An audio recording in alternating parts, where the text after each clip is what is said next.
Assalamualaikum warahmatullahi wabarakatuh. Salam sejahtera untuk kita semua. Kenalkan, saya Sri Mulyasari, dosen pada program studi agroteknologi Fakultas Pertanian Universitas Tanjung Pura. Pada kesempatan yang berbahagia ini, saya akan menyampaikan materi perkuliahan teknologi benih yang merupakan salah satu mata kuliah yang saya ampuh.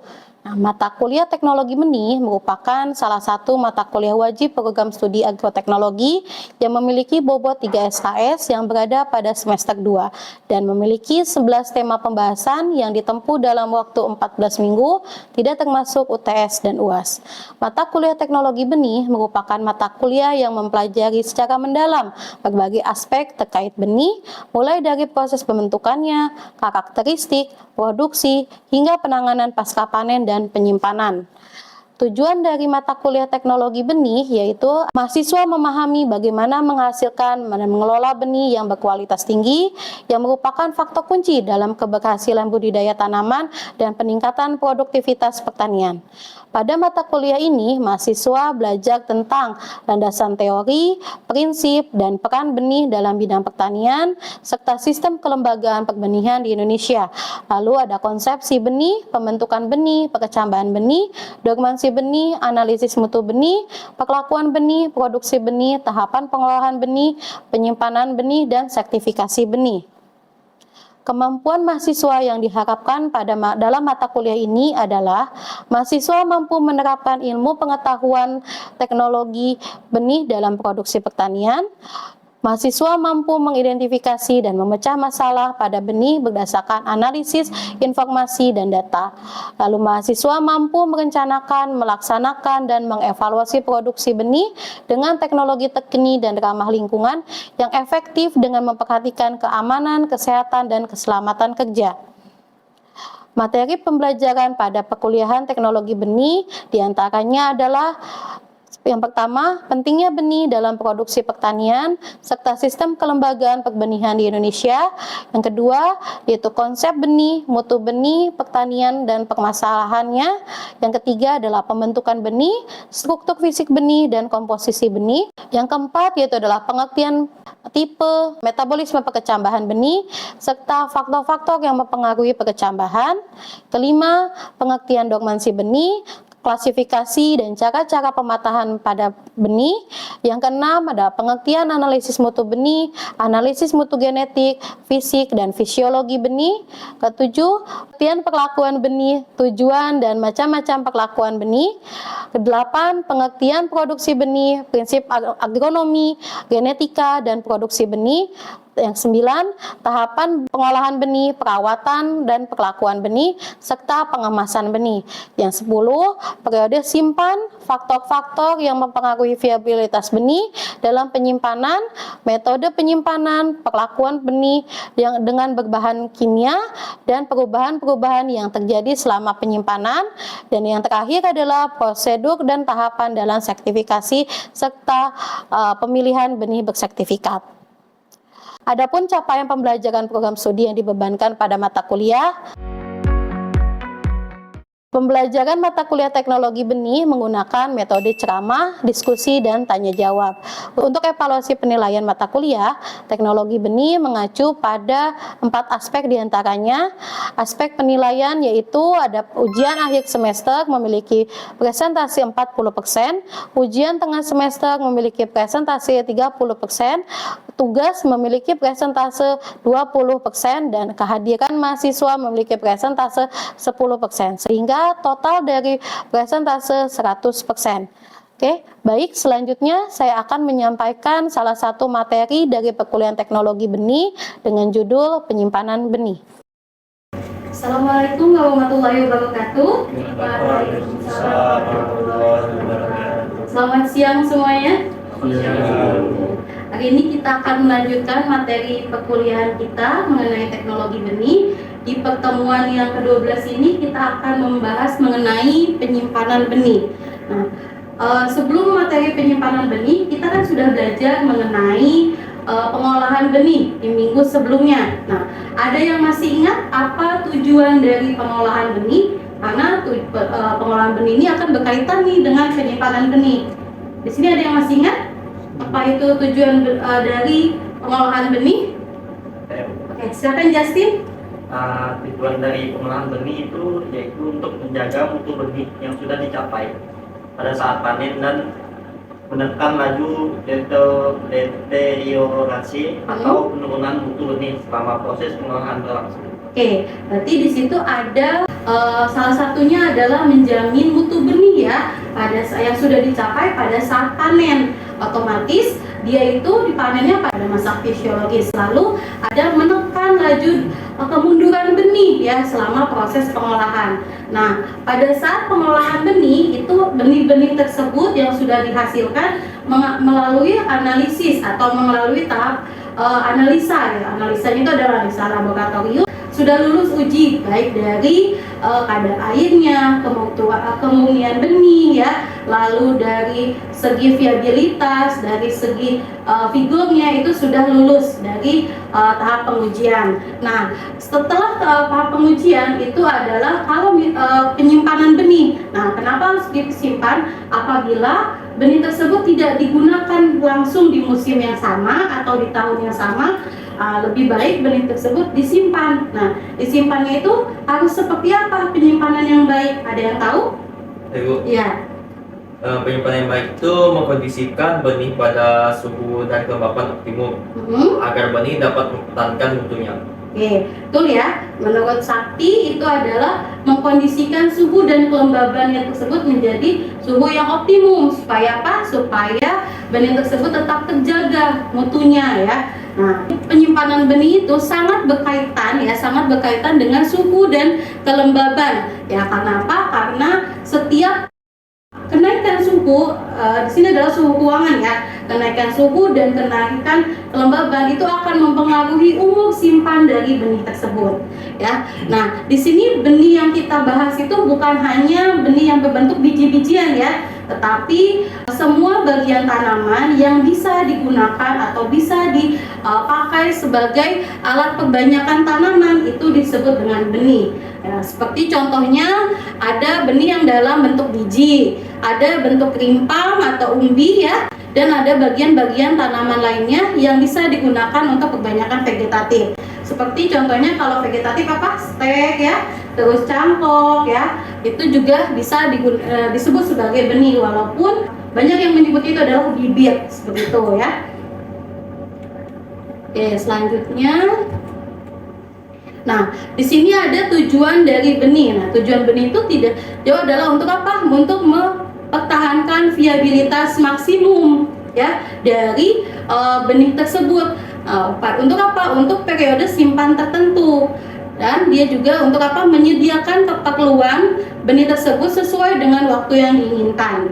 Nah, periode simpan tertentu ini nanti ada beberapa beberapa periode ya. Nah, di sini ada menurut Sajad ya tahun 76 dia tuh menyebutkan bahwa periode simpan itu nanti dibagi menjadi 3, yaitu ada Ada yang tahu? Ada yang masih ingat? Ya, silakan Fasto. Ada 3 macam dia, Bu. Ya. Yang pertama mikrobiotik untuk bijian yang umumnya tidak melampaui lebih dari 3 tahun. Oke. Mesobiotik untuk bijian yang umumnya dapat mencapai antara 3 sampai 15 tahun. Yang ketiga makrobiotik untuk biji-bijian yang umumnya dapat mencapai 15 sampai 100 tahun. Nah, betul sekali ya, ada 3 periode penyimpanan segitu. Itu sudah kita bahas juga sebenarnya di pengolahan benih ya. Jadi ini kita ada sedikit pengulangan.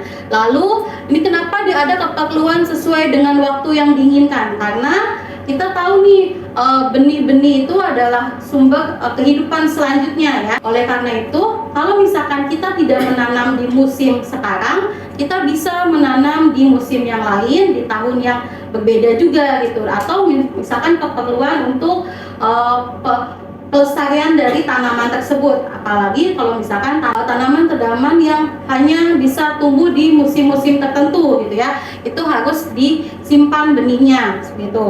Nah, lalu ada faktor-faktor yang mempengaruhi viabilitas benih untuk selama penyimpanan. Nah, ada faktor dalam, faktor luar, dan faktor budidaya sebelumnya ya. Nah, faktor dalam ini adalah faktor dari si benih itu sendiri. Nah, di sini apa saja ada sifat benihnya, jenis dan jenis benih tersebut, viabilitas awal benih, kandungan air benih ya.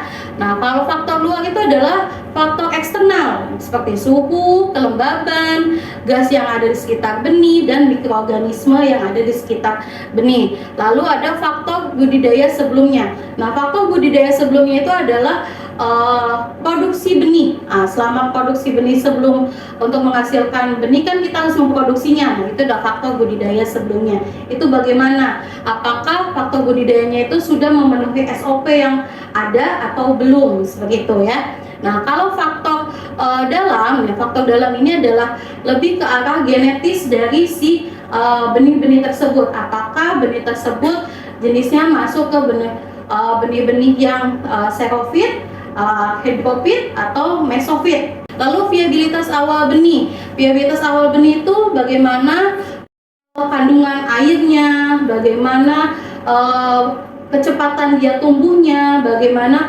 kecepatan dia berkecambahnya. Nah, itu ya. Jadi viabilitas awal benih. Lalu kandungan air. Kandungan air itu juga sangat mempengaruhi ya pada proses penyimpanan. Kandungan air terlalu tinggi ya, itu juga bisa menyebabkan benih tersebut periode simpannya semakin pendek. Gitu. Lalu kalau kandungan air terlalu rendah untuk benih-benih tertentu atau bibit-bibit tertentu itu bisa mengakibatkan benih tersebut menjadi malah mengalami kematian, gitu ya. Kalau kita perhatikan benih-benih yang sudah melalui penyimpanan ini sudah melalui proses pengolahan. Nah, di pengolahan benih itu dia lulus beberapa kriteria untuk kandungan air dan lain sebagainya ya. Jadi dia sudah siap untuk disimpan. Nah, ini ada beberapa kelompok benih ya berdasarkan bentuknya.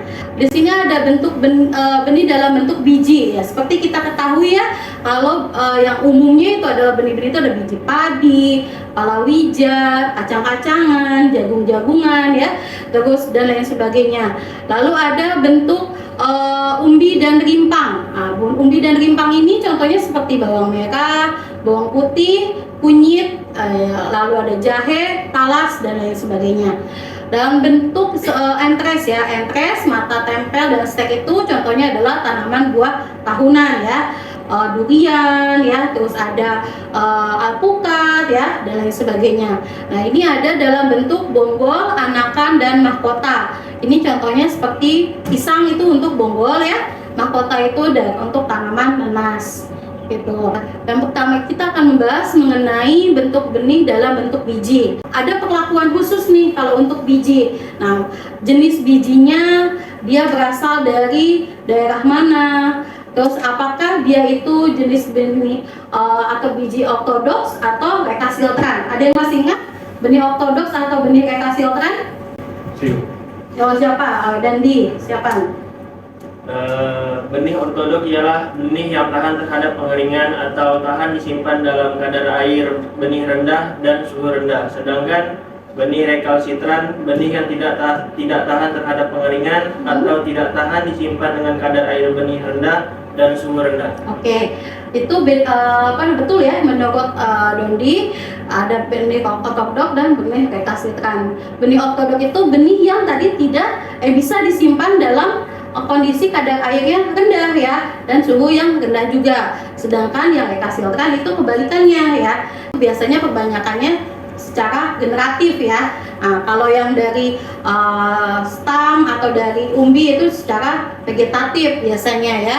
Nah, kalau dari biji ini biasanya nanti akan dilakukan penyimpanannya itu dalam dua bentuk. Ada yang bentuknya tradisional, ada yang bentuknya secara modern. Nah, tradisional itu seperti misalkan kalau kita lihat di rumah nenek gitu ya, atau di desa gitu, kita menyimpan ada benih jagung disimpan di atas perapian ya, jadi dia simpan di atas perapian, atau benih-benih padi yang digantung gitu ya, dia lumbung ya, itu adalah penyimpanan secara tradisional. Nah, kalau penyimpanan secara modern, kalian ada yang pernah lihat silo? Silo itu bentuknya seperti tabung besar ya. Nah, itu biasanya untuk penyimpanan biji-bijian ya, seperti jagung, kedelai ya, dalam jumlah yang besar. Nah, itu adalah penyimpanan secara modern. Modern ini dia bisa menggunakan alat dan bahan seperti dari silo itu biasanya dari baja ya, dari baja atau dari besi gitu ya, yang bisa menahan kondisi suhu di dalam penyimpanan itu tetap stabil begitu. Nah, beda halnya kalau yang tradisional. Tradisional ini kan seperti misalkan lumbung ya, sirkulasi udaranya memang dia bagus gitu ya di situ. Tetapi kadang-kadang benih tersebut tidak bisa disimpan dalam jangka waktu yang lama gitu. Nah, selanjutnya di sini ada standar benih untuk penyimpanan. Benih-benih yang sudah disimpan itu pasti sudah melewati standar mutu yang sudah dikeluarkan oleh BPSB ya. Pengujiannya itu melalui pengujian laboratorium ya, dengan kadar air minimal di 13%. Lalu dengan kemurnian benih di 90%, kotoran benih maksimal 2,0%, dan benih tanaman lain di 0,2%, dan daya kecambah di minimal 80%. Kalau kalian pernah beli benih yang berkemasan, pasti di belakang kemasannya itu ada keterangan seperti ini. Ada keterangan kadar airnya berapa, terus daya kecambahnya berapa, kemurnian benihnya berapa, benih yang berkecambahnya itu berapa persen ya, karena memang ini harus atau wajib ditempel atau dicantumkan di kemasan gitu ya, di tempat penyimpanan itu. Nah, standar minimum ini contohnya seperti di kadar air minimal 13. Kenapa minimal 13? Karena kalau misalkan dia kurang dari 13, itu bisa menyebabkan benih tersebut mengalami kematian. Terus kalau misalkan si benih itu kadar airnya lebih dari 13% atau maksimal di 15%, benih tersebut juga akan mengalami kemunduran viabilitasnya. Karena apa? Karena dia bisa saja terhinggapi oleh cendawan yang ada di gudang selama proses penyimpanan. Benih tanaman lain itu sudah pasti ya harus bebas dari benih tanaman lain ya, karena untuk menjaga kemurniannya tadi ya. Nah, lalu ada benih yang sudah dikemas atau yang dikemas itu pasti sudah sesuai dengan standar ya, standar dari pengemasan yang bersertifikat seperti itu ya. Contohnya seperti kalau dikemas pada karung plastik, di dalam karung plastik itu harus dilapisi juga dengan plastik. Nah, supaya apa? Supaya benih yang ada di dalamnya itu terhindar dari serangga yang masuk ke dalam atau basah ya, benih tersebut selama proses penyimpanan ya, itu harus kita kita hindari. Makanya kita bisa menggunakan kantong plastik yang ketebalannya minimum 0,08 mm ya. Lalu di dalam plastik itu juga nanti akan ditempel label benihnya ya di dalam kemasan tersebut. Selanjutnya dimasukkan ke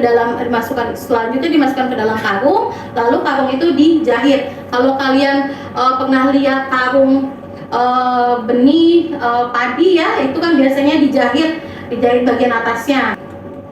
Terus di sini adalah pemilihan wadah simpan. Nah, wadah simpan itu harus permeabilitas. Permeabilitas itu wadah tersebut harus bisa menahan kelembaban dan gas yang ada di lingkungan tempat dia disimpan, begitu.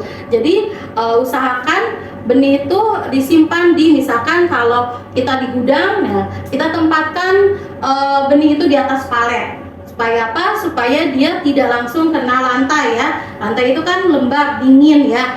Nah, ini ya, wadah ini juga bisa untuk menahan kelembaban itu, begitu ya. Kelembaban dari lantai, kelembaban dari dinding ya, kelembaban dari ruangan tempat penyimpanan.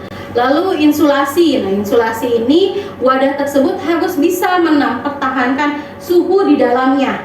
Nah, seperti kalau kalian punya tumbler yang bisa menahan air panas, nah itu dia berbahan insulasi, dia bisa menahan hawa panas atau hawa hangat atau hawa itu di dalamnya supaya tetap terjaga dan kondisinya stabil, tidak terpengaruh oleh suhu di luarnya seperti itu. Nah, lalu ada ukuran lubang. Nah, ukuran lubang ini untuk apa? Kemampuan wadah untuk bertahan dari serangan serangga dan mikroorganisme yang masuk melalui celah-celah kemasan. Nah, contohnya seperti ini.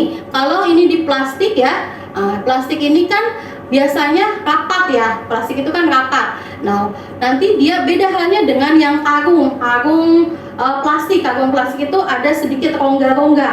Nah, maka kalau karung plastik itu biasanya di dalamnya itu dilapisi lagi oleh plastik supaya apa? Rongga-rongga tadi itu tidak membuat serangga bisa masuk ke dalam benih dan menggigit si benih yang di dalamnya, seperti itu ya. Lalu juga mikroorganisme tidak mudah masuk ya selama proses periode penyimpanan itu. Lalu kemasan ini juga harus bisa mudah ditangani ya, mudah ditangani, tidak licin, mudah ditumpuk, mudah dibuka, mudah ditutup juga, disegel dan mudah dibersihkan. Di sini mudah ditumpuk, mudah di penanganan itu misalkan si kemasan-kemasan ini gampang nggak sih dibawanya?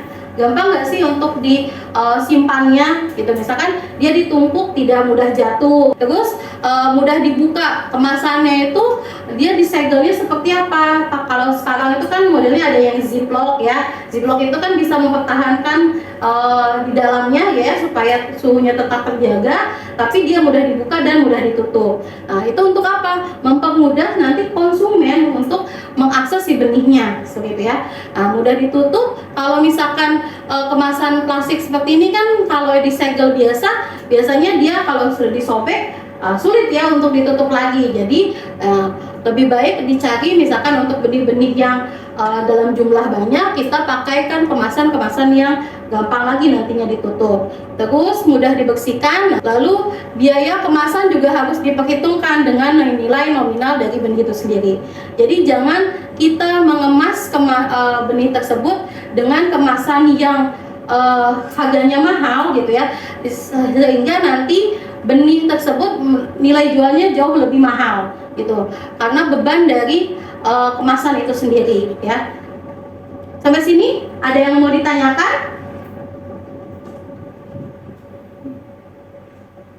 Tidak ada? Tidak ada. Oke, saya lanjut ya. Gudang penyimpanan itu tadi adalah gudang-gudang yang nantinya akan digunakan ya. Kalau yang modern itu biasanya ya gudang ya, di silo dan lain sebagainya. Tapi kalau yang tradisional contohnya itu kayak ini ya, di lumbung gitu ya, atau ini benih padi ya, dijemur seperti itu ya. Nah, ini kalau yang di gudang atau di tempat penyimpanan modern, kita harus pastikan gudang itu bersih. Ruangan tersebut bersih, ruangan tersebut harus terlindungi dari kontaminasi seperti air, gas, hama, dan mikroorganisme lainnya ya. Lalu ada juga gudang tersebut harus punya sistem pengendali suhu dan kelembaban. Nah, itu untuk apa? Untuk menjaga suhu di dalam ruangan tersebut dan kelembaban di ruangan tersebut.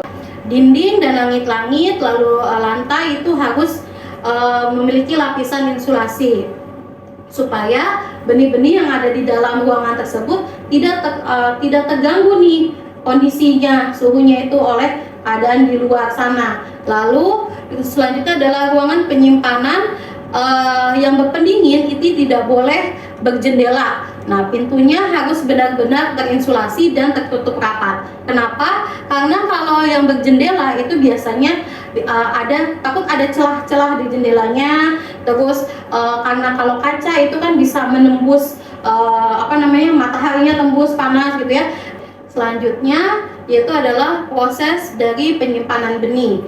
Nah, proses dari penyimpanan benih ini kita lihat harus ada, sebelum kita simpan benih tersebut harus kita periksa ya. Kita periksa, kita lihat apakah benih tersebut masuk ke dalam gudang itu dalam kondisi yang baik atau tidak ya, dari kadar airnya, dari viabilitasnya ya, seperti apa. Lalu kita lihat juga gudang yang akan kita gunakan kondisinya itu seperti apa, bersihkah, terus kapasitas gudangnya juga sesuai dengan kebutuhan kita untuk menyimpan benih gitu ya.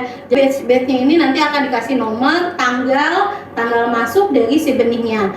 Nah, aturannya kalau di dalam gudang itu adalah first in first out. First in first out itu adalah benih yang pertama kali masuk ke dalam gudang itulah yang benih pertama kali keluar dari gudang itu.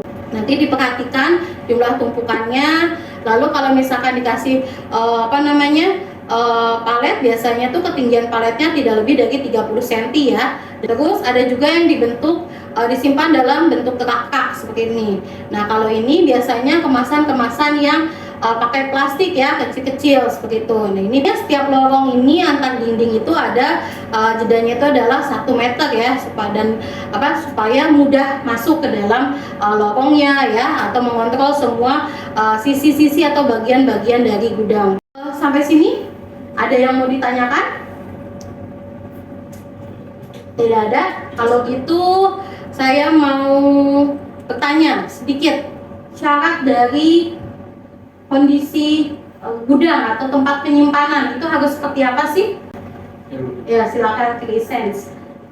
Baik, untuk wadah penyimpanan itu ada beberapa kriteria yang harus seperti yang pertama itu permeabilitas, Bu. Permeabilitas itu kemampuan wadah untuk dapat menahan kelembaban dan gas pada level tertentu. Kemudian insulasi. Insulasi adalah kemampuan wadah untuk mempertahankan suhu. Ya. Kemudian ukuran lubang. Ukuran lubang itu kemampuan wadah untuk misalnya bertahan dari serangga dan juga mikroorganisme. Selanjutnya ada kemudahan dalam hal misalnya penanganan seperti tidak licin, mudah ditumpuk, mudah dibuka dan mudah ditutup, dan disegel dan mudah dibersihkan. Kemudian ada biaya yang harus diperhitungkan dengan nominal dari benih sendiri. Betul ya. Berarti Kinesius menyimak nih perkuliahan kita pada siang hari ini. Kalau gitu, karena tidak ada yang mau bertanya lagi, saya nanya lagi deh satu lagi. Ada berapa periode penyimpanan? Ya, silakan Selfie. Ada 3, Bu. Ya. Pertama ada mikrobiotik, Nah, ya. kedua ada mesobiotik, dan ketiga ada makrobiotik. Karena hari ini pertemuan kita sudah sampai di batas waktunya ya, di 2 jam pertemuan, saya akan memberikan sedikit PR atau oleh-oleh dari kelas ini ya. Silahkan kalian catat tugasnya ya. Nah, nanti bisa kalian submit tugasnya di Edlink yang sudah saya sediakan. Minggu depan sebelum kita memulai perkuliahan, kita akan membahas sedikit tentang evaluasi ini. Oke? Kalau gitu, karena tidak ada yang ingin ditanyakan lagi, saya tutup perkuliahan kita pada siang hari ini. Terima kasih semuanya. Assalamualaikum warahmatullahi wabarakatuh. Waalaikumsalam warahmatullahi wabarakatuh.